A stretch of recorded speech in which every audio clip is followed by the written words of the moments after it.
to the home of Unitarian Universalism in Bismarck, Mandan. In our Unitarian Universalist community, we celebrate a wide diversity of beliefs. We are guided by our 7 principles, which can be found on our website. We are especially mindful of our first and second principles this week: the inherent worth and dignity of every person, and also justice, equity, and compassion in human relations. This congregation is a place where we gather to nurture one another, to be supported on our life journey, and to put our beliefs into action through work in our communities and the wider world. My name is Angela Harmon. I'm a member of your board of trustees, and I'm the facilitator for today's service. We'd like to extend a warm welcome to any visitors we have here today. We're so glad that you're here with us. Please join us after the service for a virtual coffee hour. We would be happy to answer any of your questions about this congregation or Unitarian Universalism in general. It is so good to be together this morning, a beautiful morning. Welcome. Please join Alicia in singing our opening song. Here together, the words will be projected. Feel free to rise in body or spirit.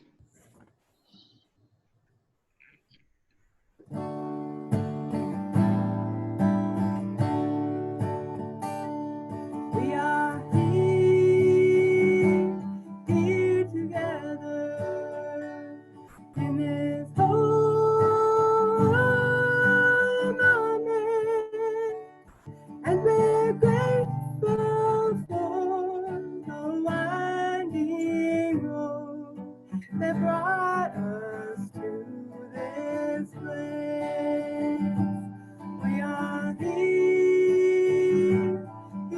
together in this home, amen.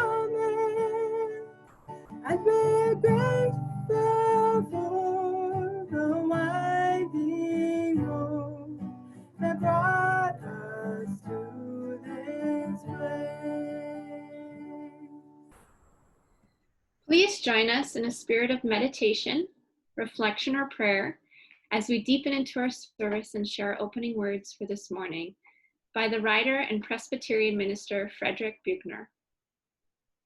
The temptation is always to reduce life to size: a bowl of cherries, a rat race, amino acids. Even to call it a mystery smacks of reductionism.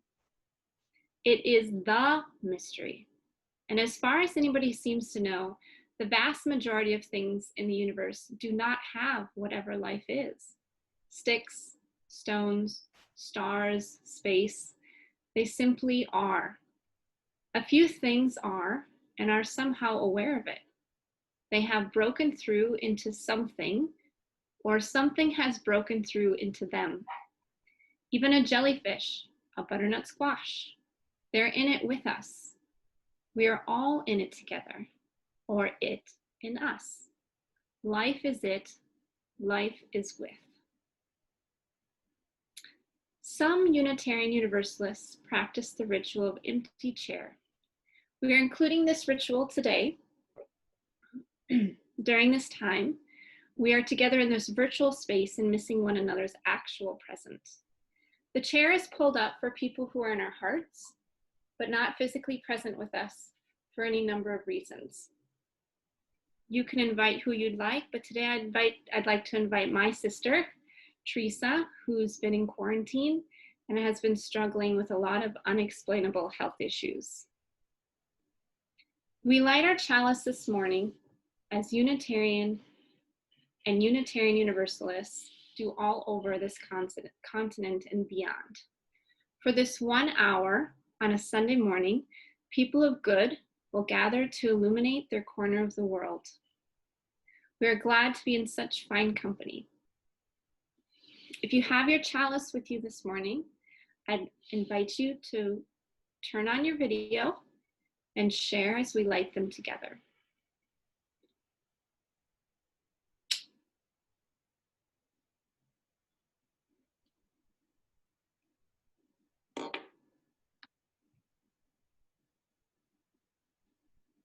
I light our chalices with these words by Adrian Graham, a Unitarian Universalist congregant. We kindle a flame of power, illuminating the holy in each of our faces. We recognize in the flame a passionate commitment to our shared faith.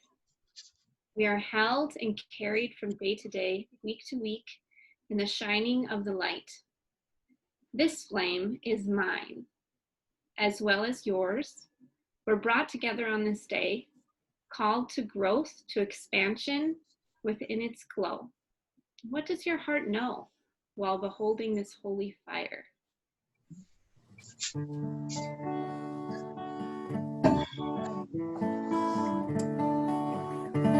the summer sun is shining over golden land and sea, and the flowers in the hedgerow welcome butterfly and bee, and my open heart is glowing, full of warmth for everyone. And I feel an inner beauty which reflects the summer sun. When the summer clouds of thunder bring the long-awaited rain, and the thirsty soil is moistened and the grass is green again, then I long for summer sunshine, but I know that clouds and tears are a part of life's refreshment, like the rainbow's hopes and fears. In the cool of summer evening, when the dancing insects play, and in garden, street, and meadow linger echoes of the day, then my heart is full of yearning, hopes and memories flood the whole of my being, reaching inward to the corners of my soul. So in her book, Walking Toward Morning, the Reverend Victoria Safford offers this wisdom. In a cemetery once, an old one in New England, I found a strangely soothing epitaph. The name of the deceased and her dates had been scoured away by wind and rain, but there was the carving of a tree with roots and branches, a classic 19th century motif, and among them the words, "She attended well and faithfully to a few worthy things." At first, this seemed to me a little bit meager, a little stingy on the part of her survivors, but I wrote it down and have thought about it since, and now I can't imagine a more proud, satisfying legacy. She attended well and faithfully to a few worthy things. Safford continues, "Every day I stand in danger of being struck by lightning and having the obituary in the local paper say, for all the world to see, she attended frantically and ineffectually to a great many unimportant and meaningless details." How do you want your obituary to read? He got all of the dishes done before he played with his children. She balanced her checkbook with meticulous precision and never missed a day of work, missed a lot of sunsets, missed a lot of love, missed a lot of wrist, missed a lot. But her money was in order. She answered all her calls, all her email, all her voicemail, but along the way, she forgot to answer the call to service and compassion and forgiveness, first and foremost of herself. He gave and forgave sparingly, without radical intention, without passion or conviction. She could not or would not hear the calling of her heart. How will it read? How does it read? And if you had to name a few worthy things to which you attend well and faithfully, what, I wonder, would they be? So I'm your interim minister, the minister of the liminal space. And lucky for us, there is a process that comes with that. We tell each other the story of who this congregation has been, and we get curious about how we do things now. And then together, we discern where you are going. The work we do for the present and the work we will do for the future doesn't always stay in tidy boxes. In my mind, I think of the now work as infrastructure and the future work as vision and mission. But sometimes it's hard to build the infrastructure without knowing the mission. Because of that, I would urge you to be careful about decisions that cannot be unmade until you are much clearer about where you are going. So last Sunday, we had the first of 2 congregation-wide meetings to talk about our infrastructure and to be curious about all that we do now. We will have the next one next week, and I hope attendance will be double what it was for the first meeting, because we need everyone's superpowers. We really do. So I hope that you'll call and invite someone to attend. My thought was that I would gather all the wisdom and planning that comes out of this part of the transition process and then sum it up, much the way I did for the past part of the process. I may yet do that, but my sense during this last meeting is that we could benefit from a bit more framing before we meet for the final step of the now process. Essentially, what we are doing for the present part of our process is checking in with our values, getting clear about what they are, and then trying to articulate how we are going to build infrastructure and govern ourselves to best live into those values. In this part of the interim process, we look at what we do, what we fail to do, and what we want to do to see if what we say we value actually matches up with what we do. In anthropology, this is called emics and etics. Emics is the study of people from an insider's point of view. People tell you who they are and how and why they do things. Ethics is an outsider's point of view with measurement and observation. So an example, which I may have given before, but an example is a study done in Arizona. People were asked to record everything that they put into their mouth, and then the researchers would paw through their garbage at the end of the week. What people ate and what the garbage said they ate matched up pretty well. However, there was a disconnect between what they said they drank and the story that the garbage told. So the truth lies somewhere between ethics and emics. And I can give you a story closer to home. When I arrived at this congregation, I was often told that this community was a community that centered children and that the RE program was very important. That was the insider's point of view. As an outsider, however, I observed that nobody is willing to teach RE, and that including the children in the service is something that you hope the minister will do in clever and beautiful ways. So there's a disconnect between what we say we value and what we do. I've also observed a narrative of scarcity. The survey you just filled out reflected that the majority of you think the congregation needs to grow, and the reasons most commonly given were that we need more money, more worker bees, and new leaders. You can hear the scarcity in that. We are tired and burned out and need help. Unfortunately, I don't think anybody has ever joined a religious community because they were eager to pledge, serve on a committee, and jump into leadership. And I can't help but think of this as a sort of dating service. Our profile would look something like this. Looking for someone to pay my bills. I can't afford to pay them myself anymore. Also, I'm tired of adulting and could truly love a person who would make decisions and take over many of the chores of my life. I'm tired and worn out. I need a partner who can save me. I'm thinking that we wouldn't get a lot of hits, and the hits that we did get, we probably wouldn't touch with a 10-foot pole. So I've been meditating on what it means to be a tired congregation. This narrative was present in other interim jobs I applied to as well. It isn't easy being small. I worked at a public library during the last big recession. It was a city library, and all the city entities, including the library, were asked to cut back to their core services. To do this, of course, the library had to think about its core services and decide what they were.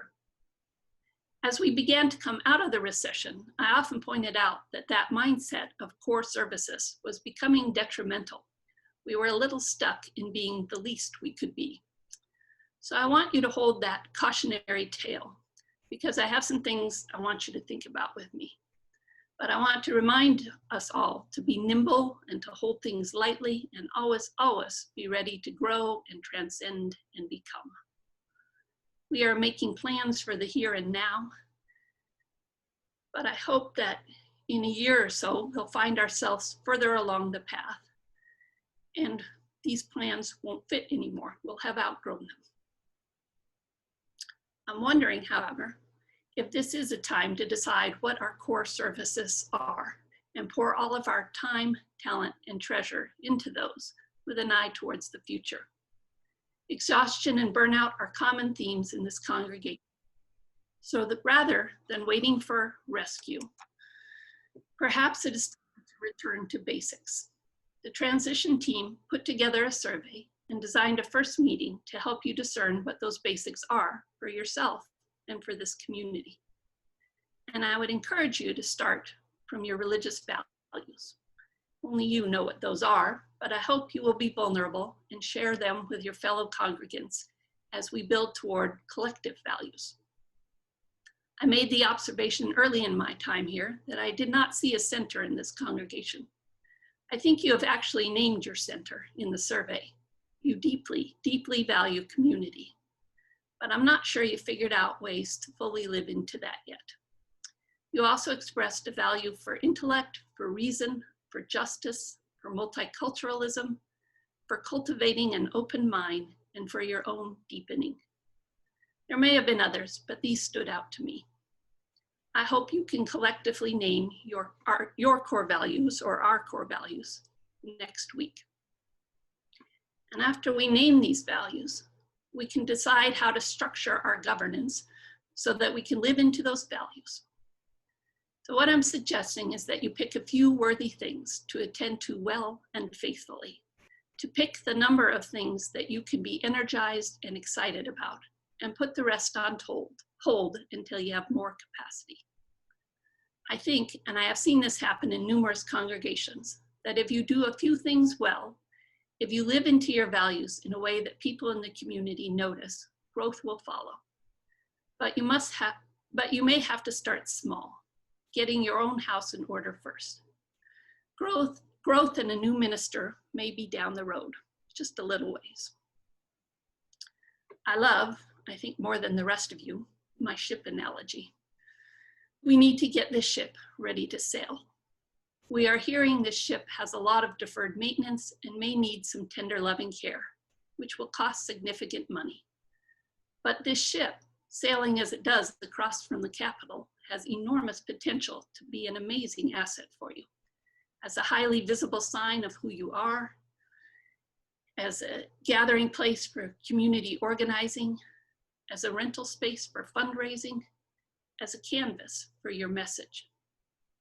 This building has depths not yet plumbed. So it could be that you decide that one of your core values is to create the heart of the wider community right here on East Divide Avenue. And there is a lot of symbolism in that, the divide between church and state, when the state has spectacularly failed to unite and support the people. Maybe it's time for the people to cross the street and seek answers elsewhere. And maybe we could help with that. I would encourage all of us to get up on the balcony and think in broad strokes before we get down to the plans and the particulars. And I imagine some of you are wondering about now how many mixed metaphors one minister can put into a sermon. Sorry about that. And there are more coming. So here are a few things to look for from the balcony. The first is how we can conduct the business of this congregation and address the infrastructure needs of the building with the people that we already have. I would invite you to spend the next week thinking about a way to get business done here without burning people out. Think outside the box. Can we refigure our committees? Is there something besides committees? I suspect a few are required by your bylaws, but not many. Can we figure out ways for fewer meetings, less bureaucracy, and more joyful doing? What we have always done is no longer sustainable. So get wildly creative and let's try something else. We can try it for a little while and see how it's going and then adjust accordingly, because we are going to come up with a delightful, nimble system of governance together, all of us. As we begin to discern our mission and vision next year, our new, nimble, and delightful governance will give us the ship we need to set sail once we have charted a course. So that is one thing, deciding what really matters and how to make it so. The second thing I want to invite you to think about is a mindset of abundance rather than scarcity. I think this is a chronic challenge in gathered religious life. We don't have enough money. We don't have enough volunteers. We don't have enough leadership. We don't have enough. My home congregation of 400 people has all these same discussions and worries. The transition team will take a little break this summer, as will I, and likely you will all be more relaxed as well.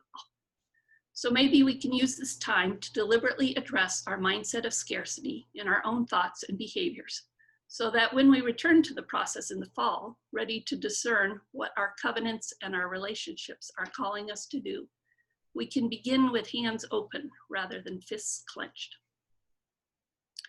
And it's not as if you are lacking in assets. You have a building on a prime piece of real estate that is paid off. You yourselves are passionate, kind, intelligent, loving people. You come from all walks of life with a plethora of expertise.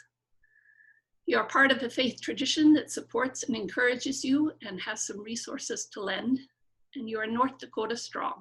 We have a lot. Jose Torres, a Puerto Rican boxer, wrote, "Let's start with a fundamental human problem. And I don't mean race or religion or origin. I mean fear. Fright, my young friend, may be the first serious enemy you have to face in our society. And it's the most destructive emotional boogeyman there is. Cold feet, panic, depression, and violence are all symptoms of fear when it's out of control. But this feeling, ironically, can also trigger courage, alertness, objectivity. You must learn not to try to rid yourself of this basic human emotion, but to manipulate it for your own advantage. You cannot surrender to fear, but you can use it as a kind of fuel. Once you learn to control fear, to make it work for you, it will become one of your best friends. I would posit that scarcity thinking is a kind of fear. In 1928, John Shedd released a collection of sayings titled "Salt from My Attic," and the following popular aphorism was included. "A ship in harbor is safe. That is not what ships are built for." See how good that ship metaphor is? So we could decide to play it safe. We could decide that our core services are only a TED Talk on Sunday mornings. And you may yet decide that. This is your congregation. I would invite you, however, to dream a little bigger and to take a few more risks than that. I think you are built for bigger things. I think the stakes are too high and the need is too great in our lives to sit quietly in the harbor. I think Bismarck Mandan is hungry for what Unitarian Universalism at its best can offer. I think our wider community is desperate for reason, for pluralism, for inclusion, for a muscular love that pulls everyone in.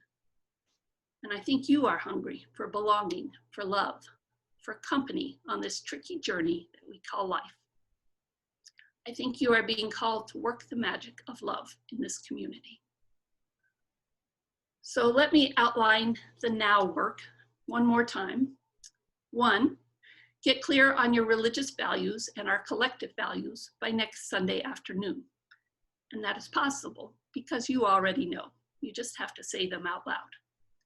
2, by next Sunday afternoon, choose what you want to focus on now, knowing that it isn't permanent, that it can grow and evolve or turn on a dime, but start somewhere. 3, by next Sunday afternoon, collectively come up with a general plan for how we are going to govern ourselves, how we are going to structure the work of this congregation so we can live out our values well. Let that be an experiment and a grand adventure. Finally, think about abundance this summer and see if we can collectively shift our mindset as we head into the future part of the interim process, knowing we are abundantly blessed and capable. She answered all her calls, all her email, all her voicemail, but along the way, she forgot to answer the call to service and compassion and forgiveness. And if you had to name a few worthy things to which you attend well and faithfully, what, I wonder, would they be together? So I extinguish our chalice this morning with these words by the Reverend Hope Johnson. Listen, light the way, lend a hand, make decisions, commit, take risks, fall forward, build community, nurture meaningful relations, be real, give thanks, invest in someone or something that you believe in, live, love, dream. There will be a singing in that land.